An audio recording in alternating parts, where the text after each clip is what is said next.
Hi, my name is Maria González, and my career is not like that of many.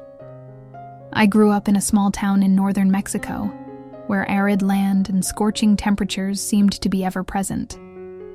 I grew up hearing stories about the desert, a vast expanse of sand that separated dreams from reality. The desert, for many, is the end of the line. For me, it represented the beginning of something different, something that I didn't know what it would be yet, but that I felt inside me, like a soft flame that couldn't be extinguished. In my house, the smell of home-cooked food mixed with dust from the hot wind coming in through broken windows. My mother, with her tired look and calloused hands, always spoke of hope. "Hope is like a star in the sky, daughter," she said. "Even if you don't see it, you know it's there." I grew up hearing those words, trying to understand what it meant to expect something that seemed so far away. In my teens, the difficulties began to pile up. The work on the small farm was not enough, and hunger began to knock harder on the door of our house. I saw my father, a strong man, age prematurely, his hands trembling more and more, but his gaze remained steady. He did not give up. He never gave up.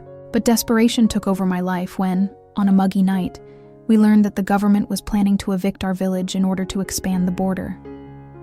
We were left at the mercy of a cruel reality, where the only option was to leave. The desert, the immense desert that seemed to swallow all hopes, would now be our only chance. The journey to the United States seemed to be the only way to find a dignified life. I didn't know what to expect. The desert was an implacable force, an infinite immensity that seemed to have no mercy.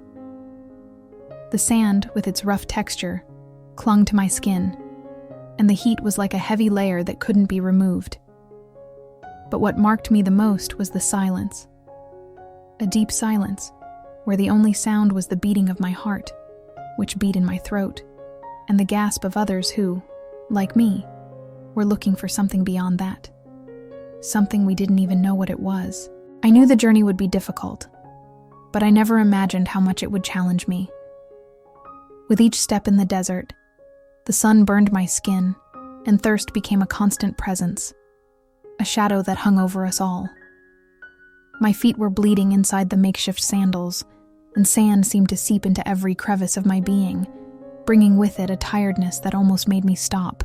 The heat was so intense that the earth seemed to melt, and the horizon, a hot blur, seemed to play with us, deceiving us with false promises of water and shelter. At first, we were a large group, full of hope, sharing stories and faint laughter to try to distract the fear. But soon, the fear became stronger, more present. The sun, inclement, made us long for the night, when the cold of the desert made us feel alive again. But at the same time, it reminded us of our fragility. Every star that appeared in the sky seemed too far away, as if it was in a place we could never reach. I remember one night when the tiredness became unbearable. Crossing the desert was not only a physical matter, it was also emotional. What kept us going was the idea of a better future, but I wondered if that future really existed. And then, in the midst of that lonely expanse, I saw something I'll never forget. A flower. She was there, in the middle of the sand, alive and vibrant, braving what seemed impossible. It was a metaphor for my life. Something so small, so fragile, but so resistant. I stopped to look at her, and for a moment, all the physical and emotional pain faded away. The desert, which seemed to be an unbeatable enemy, now had something beautiful. The flower made me realize that, even in the most arid situations, life still finds a way to persist. And somehow, I also needed to persist. I couldn't stop now, not after having come this far. We continued the march, now quieter, more focused on the road ahead. But inside me, a new feeling had set in. It was a sense that hope was not in the destination, but in the journey itself. What kept me going was not the promise of a prosperous future, but daily endurance. the power to keep going despite the odds. With each step, the thoughts became clearer. The desert not only challenged me physically, but taught me something. He showed me the strength I never knew I had, the courage that only comes when there is no choice but to keep going. I was learning to trust my own body, my ability to overcome the unbearable. The desert was not just a physical journey, it was a journey of the soul. The days began to lengthen, and with them, the reality of our journey became increasingly difficult to bear. Some of the older fellow travelers began to succumb to exhaustion, and their loss was like a silent grief that hit us one by one. I saw in his eyes, in the fading glow, the same struggle that I felt within me. But the fear of giving up has never been stronger than the desire to continue. On one of these days, the sun was relentless. I felt my throat dry and my lips cracked. The heat, like a constant pressure, seemed to crush my shoulders. But what grieved me most was loneliness. There was no one around to support me, and I knew that every step I took was a step further away from everything I knew, but also closer to the unknown, to a future that only existed in our hearts. The fear of not being able to cross the desert chased me like a shadow, but something inside me told me that I could not stop. The sound of my sandals dragging in the sand was the only sound I heard. Sometimes, when the wind died down, I would hear others breathing, tired, but each immersed in their own internal struggle. It was as if the desert stripped us of everything, even our words. But at the same time, something incredible was happening. Conversations that once took place in the midst of fear and anguish have become deeper. I discovered life stories that I would never have imagined. The people around me, whom I saw only as tired, sweaty faces, began to become figures of courage. I remember a man I met on the trip, a man named Ramon. His face was marked by wrinkles, but his eyes shone with indescribable strength. He spoke little, but each time he did, his words seemed to carry deep weight. "The desert breaks you to rebuild you," he once said, in a deep sigh. At the time, I didn't fully understand what he meant, but over time, his words came true for me. As the days went by, I became stronger. Every step, no matter how painful, became a victory. I was beginning to realize that as much as the desert tried to destroy me, it was also shaping me. The heat, the thirst, the hunger. All of this became a part of me, a constant reminder that I had resisted. And so, when I finally spotted a small line on the horizon, something that could be a city or a town, the relief was so great that I could hardly believe it. But there was still a part of me that didn't believe in victory. The desert, with its cruelty, taught me never to underestimate the journey. What I didn't know was that this last step, this approach to the finish line, would be more challenging than any other part. The fear that it was just a mirage, the fear that the hope I saw was just an illusion, was consuming me. The sight of the line on the horizon became an obsession, a mark that I saw and didn't see at the same time. As I got closer, fatigue made me wonder if I would be able to make it. It was so close, and at the same time, so far away. The sand burned my feet, and the palm trees on the horizon, which once seemed like a sign of salvation, now became a challenge. The closer I got, the more fear was present, as if the desert was trying to prevent me from reaching my freedom. The wind seemed to whisper words to me that I could not understand. The intense heat disoriented me, and I no longer knew if I was really walking towards something specific, or if it was all just an illusion created by my mind, desperate for something more. The thirst, which was already consuming me, became unbearable. I thought about stopping, but the thought of going back was even more distressing to me. What kept me going the most was the idea that every step was one step closer to something better. It was at that moment that I remembered the flower in the desert, that little flower I had seen days before. There it flourished, where no one expected anything to survive. The memory of the flower was like a shock, a rush of energy that made me remember what was at stake. I was not only fighting against the desert, but against my own doubts, against my own sense of helplessness. The desert wasn't trying to destroy me. He was trying to teach me the importance of endurance, the strength of persistence. Sweat was running down my face and my vision was blurry. I didn't know how long it had been since I spotted the line on the horizon, but what I did know was that I couldn't stop now. It was as if the desert was testing me, wondering how far I really wanted to go. And the answer was clear. I wanted to. More than anything, I wanted to get to the other side, to find freedom, dignity, and above all, to find hope. The desert could be immense and unforgiving, but my will to live was greater. Finally, after what seemed like an eternity, I began to hear sounds of life. At first, it was just murmurs, but as the sounds intensified, the reality that the journey was coming to an end became more palpable. I looked up at the sky, and the soft evening light was beginning to illuminate the shadows of my journey. The air, once so heavy and dense, now seemed fresher, more welcoming. And then I saw it. It was a small, simple village, but with the promise of welcome.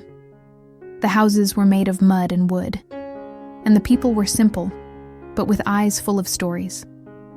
I knew that there, in the middle of that desert, I had found something that not even the most intense heat could take away from me, the certainty that hope is not lost. It transforms us, adapts, and teaches us to continue. As I entered the small village, I was greeted with curious and, at the same time, welcoming looks.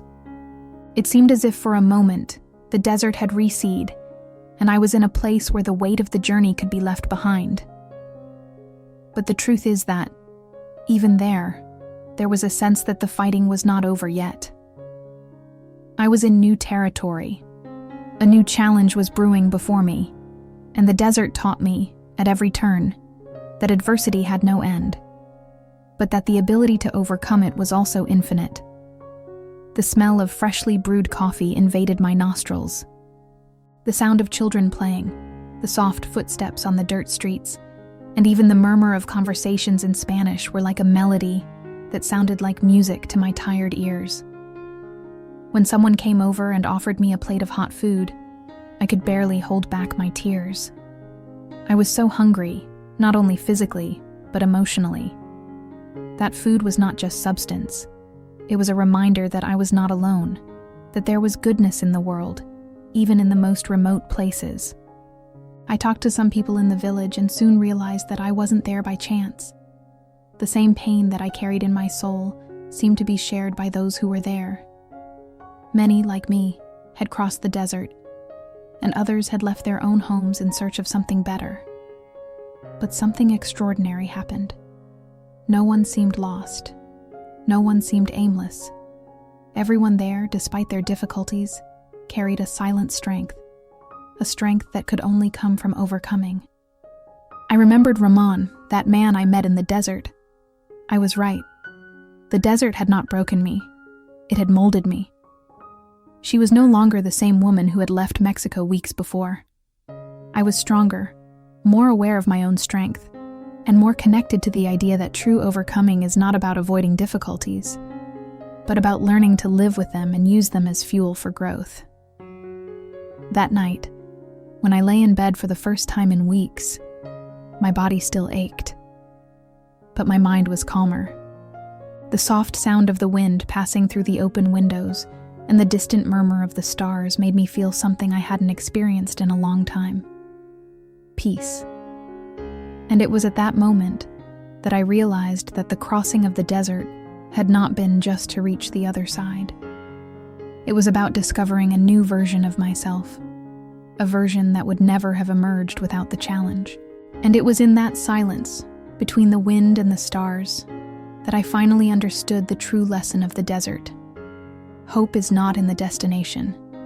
It is in the journey. The following days in the village were marked by a quiet rhythm, unlike anything I had ever experienced. The pressure of the desert, the constant struggle to advance, had dissipated.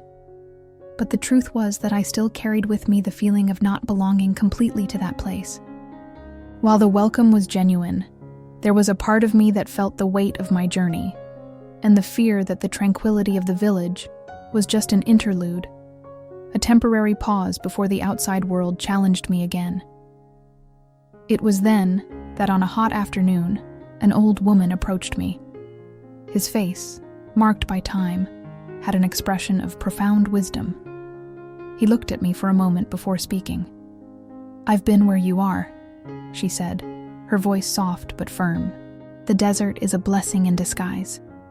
It takes away what we don't need and gives us something we could never find anywhere else." I looked at her, trying to understand her words. "And what does it give us?" I asked, feeling immensely curious, as if she knew something I hadn't yet discovered. She smiled, a serene, deep smile, and replied, "It gives us the ability to see life with new eyes. It teaches us to see the beauty in the little things, to appreciate every step we take, not to give up in the face of difficulties. The desert teaches us that true strength is not in fleeing from the difficult, but in learning to walk with what challenges us." These words touched me deeply. He had seen the desert as an enemy, something to be overcome. But the woman made me understand that, in reality, he was my master. The desert had not only been a place of suffering, but a space of transformation. What once seemed like an immense and insurmountable obstacle was now the key to my growth. In the days that followed, I began to help in the village, in small jobs, such as tending the gardens and learning to weave baskets. It wasn't anything great, but there was something therapeutic about it. Each task connected me more with the present, with the simple fact of being alive and being able to contribute to the good of others. Life was no longer a constant struggle, but a process of learning to live with what the journey brought me. I realized that true victory was not only in reaching the destination, but in being able to live with the peace obtained along the way. Every dawn was now a new opportunity to start over. The sky was still vast, the desert was still there, but now I saw it differently. Not as a destructive force, but as a part of the whole, a place that challenged me, but also gave me the inner resources to overcome any adversity. He had learned to walk in the desert, and now he knew that he could walk anywhere in the world. As time went on, the village began to become more than just a temporary shelter. It became my home, a place where I could finally breathe without the weight of uncertainty I had always carried. I began to understand that, in order for the overcoming to be complete, I would also have to accept the peace that this new life offered me. Somehow, the desert had taught me to look inside myself, to accept my imperfections, and to realize that there was no shame in being vulnerable. Sometimes the greatest act of courage was not to keep fighting adversity, but to accept the changes that life brought and adapt to them with grace. It was on a quiet morning, while I was in the field, that I saw something that further reinforced the lesson of the desert. A sandstorm formed on the horizon, and people began to prepare, gathering what few possessions they could. I remembered the desert storms I had faced, the ones that seemed to have no end, and the fear of being consumed by them. But something changed inside me. Instead of fearing the storm, I watched it with a calmness that had seemed impossible before. I knew that the storm would come, and that it would bring discomfort and pain, but I also knew that it would pass, as well as all the difficulties of life. That's how the desert teaches us, I thought. It teaches us that we can't control everything, but we can control our response to storms. And at that moment, the approaching storm no longer seemed like a threat to me. I knew that she was part of life, and that I had the strength to go through it, like so many others I had faced. When the storm finally came, it wasn't as fierce as the ones that had gone before. The townspeople came together, helping each other. And I realized that the real storms were not those of sand and wind, but those that dwell within us. The fears, the insecurities, the doubts. External storms may be strong, but it is internal storms that really test us, that shape and transform us. What the desert taught me, and what the people taught me, is that resilience is not something that can be achieved once and for all. It builds itself, day after day, step by step, and feeds on our ability to move forward, even when everything seems to fall apart. Every storm we face, every difficulty we overcome, makes us stronger, more capable of facing whatever comes next. As time went on, my connection to that community of survivors deepened.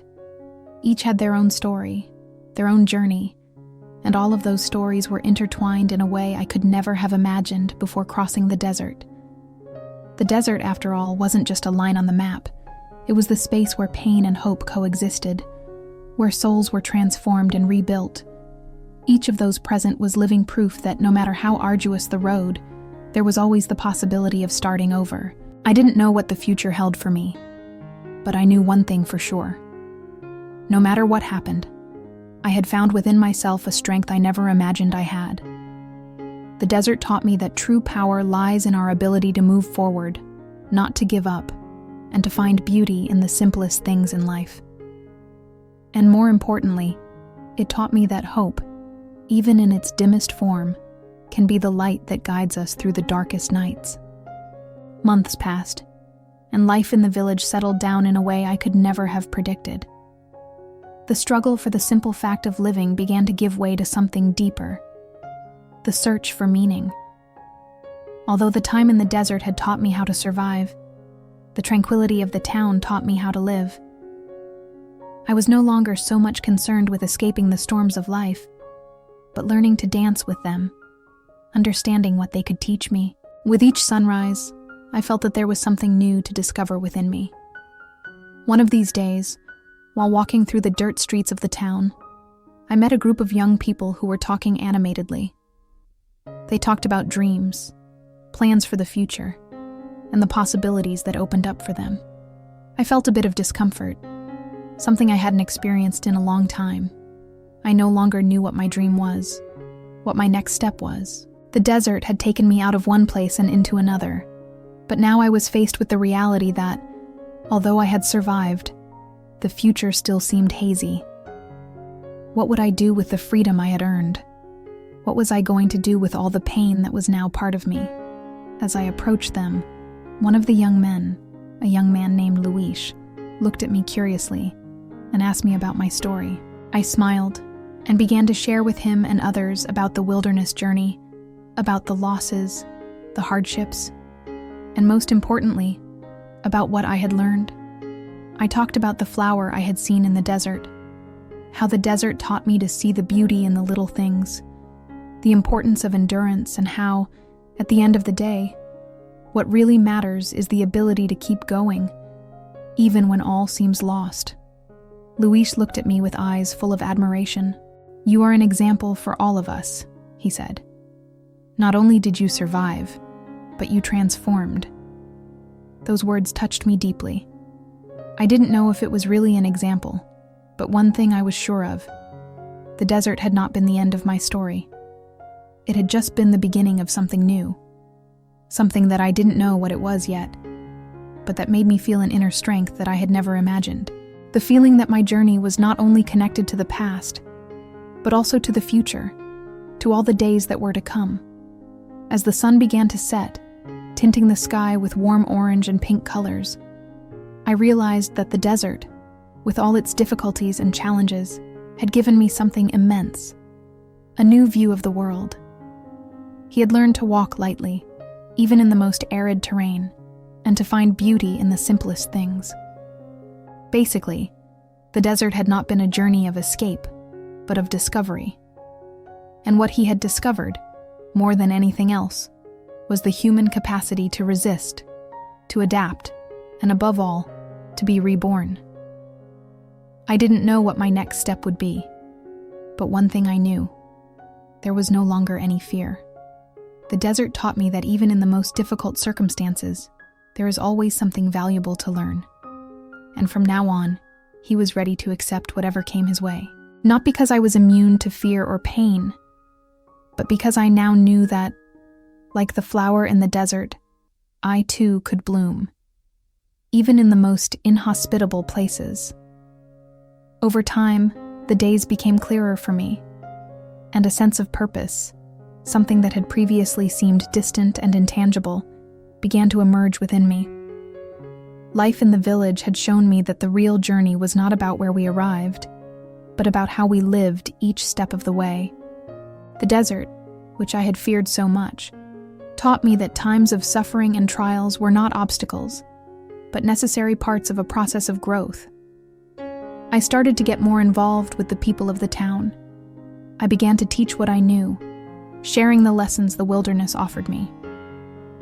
Those lessons weren't just about perseverance, but about compassion, about how to come together in adversity, how mutual support and love for the little things can give us the strength to keep going. When the storms of life threaten to destroy us, what really keeps us going is not the great accomplishments, but the connections we form, the bonds we create. And so, little by little, I began to teach the children of the village to value each day as a gift, to see the desert not as an enemy, but as a master. Then, one day, while helping a young woman named Elena tend a community garden, he asked me something simple but profound. "Maria, do you think it is possible to forget what we have lived through in the desert? That one day everything we have been through can be lost in memory, like the sand that the wind blows away?" This question took me by surprise, and for a moment, I was silent. I looked over the horizon, where the sand dunes still stretched into the distance, and felt a pinch in my heart. "No, Elena," I finally answered. "The desert will never be something we can forget. It becomes part of who we are. But what we can do is learn to live with him. Let him teach us, instead of letting him define us." Elena looked at me with bright eyes, as if she had just understood a profound truth. She, like me, was learning to reconnect with life, to find meaning in the little things that before seemed insignificant. The words I had said to Elena echoed in my mind for the next few days. The desert taught me that pain and hardship do not need to be forgotten, but integrated into our lives. They don't define who we are, but they do shape our ability to meet challenges, grow, and grow stronger. No matter where life takes us, the experiences we live will always be with us.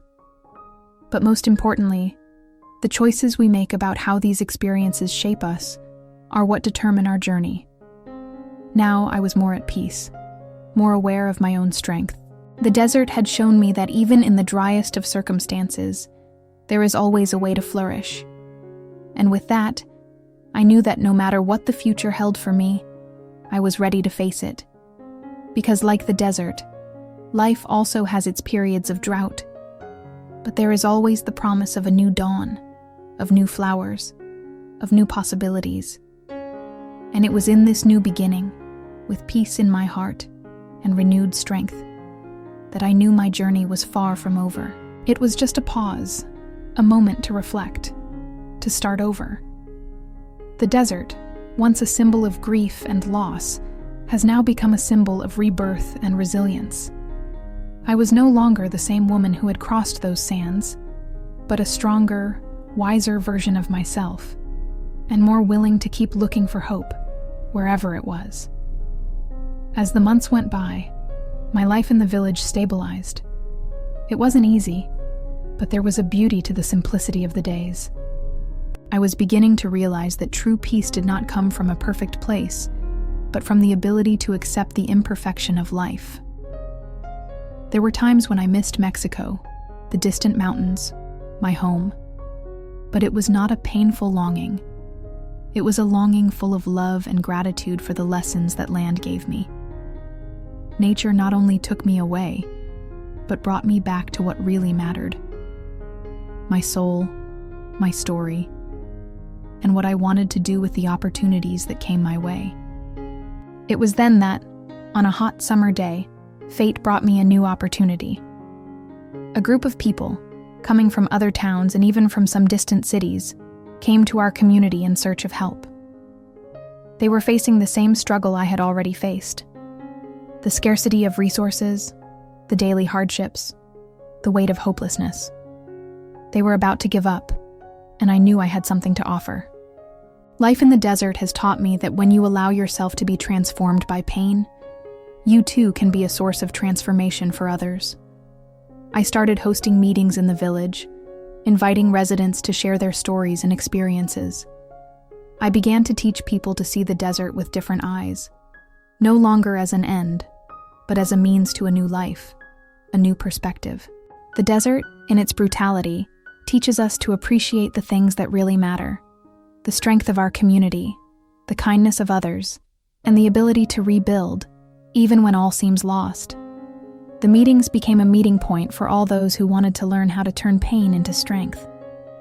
I shared with others what I had experienced and what I had learned, and as the stories intertwined, I began to realize something incredible. The pain we all felt was the same pain, but our ability to deal with it was what brought us together. Deep down, they were all looking for the same thing: a chance to start over, a chance to find peace. Throughout this process, I realized that my story, my journey, was not only mine. He belonged to everyone who, in some way, faced the wilderness, whether physically, emotionally, or spiritually. The desert teaches us that, despite storms, it is possible to prosper. And, as I had learned, true beauty is not in the absence of pain, but in the ability to move forward, with courage and hope. It was during this time that I began to write about my journey. I wrote about moments of pain, but also about moments of overcoming. I wrote about the desert as a teacher who, with his relentlessness, taught us the importance of patience and resilience. I wrote to those who, like me, needed to understand that no matter how arduous the journey, there was always an end. An end that, in fact, was not the end, but the beginning of something new. When I finished writing, I realized that my story wasn't just mine. It belonged to all of us. And by sharing this with the world, I knew I was contributing to something bigger, a message of hope. The desert, which had shown me so much of myself, now became part of the message I wanted to leave to the next generations. Never underestimate the power of human resilience, because even in the most arid places, life always finds a way to flourish. I looked back at the desert I had crossed and smiled. It no longer caused me fear. It no longer caused me pain. It was just a reminder of how much I had learned, how much I had grown. And I knew for sure that my journey wasn't over yet. It would continue, with new challenges, new learnings, and the promise that no matter how difficult the journeys, there would always be a path back to hope.